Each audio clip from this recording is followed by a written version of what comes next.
আসসালামু আলাইকুম। প্রতিদিনকার মতো আজকেও চলে এসেছি আমার সবজি বাগানে সবজি নেওয়ার জন্য। এসে দেখি যে টমেটোগুলো মোটামুটি পেকেছে। তাই দেরি না করে তোলার জন্য চলে এসেছি, কারণ আগে একবার এসে দেখে গেছি, তা এখন আবার নিতে আসলাম। এরকম পাকলেই আমি নিয়ে যাই, কারণ বাসায় মুরগি আছে, ওরা একেবারে নষ্ট করে ফেলে।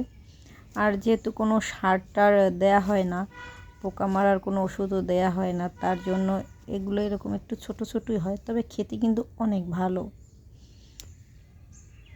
ফুলকপি যে আছে আমার বাগানে, ওগুলো বেশ একটা বড় হয় নাই, তারপরও মাশাআল্লাহ এই ভেজালের দুনিয়ায় এত ভেজালের সমারোহতে যদি প্রতিদিনকার কিছু একটা জিনিসও পাওয়া যায় যেটা একেবারে অর্গানিক, সেইটা কিন্তু আল্লাহর দেয়া নেয়ামত, বড় একটা নেয়ামত আমি মনে করি। দুটো নিয়ে নিলাম, একটা হবে না। আমি যেহেতু মাছ খাই না, তাই সবজিটাই আমার শেষ ভরসা। পছন্দ না হলেও খেতে হয়, কিছু করার নাই।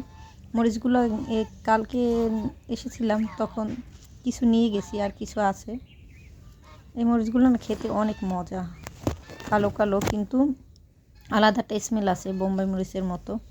দুটো বেগুন হয়েছে, এই বেগুন দুটো ভর্তা খাবো, তাই নিয়ে নিচ্ছি। আজকের জন্য অনেক সবজি হয়ে গেছে, আর নেব না। যে দেখেন কতগুলো সবজি আজকে আমি উঠিয়েছি বাগান থেকে, এই যে মাশাআল্লাহ।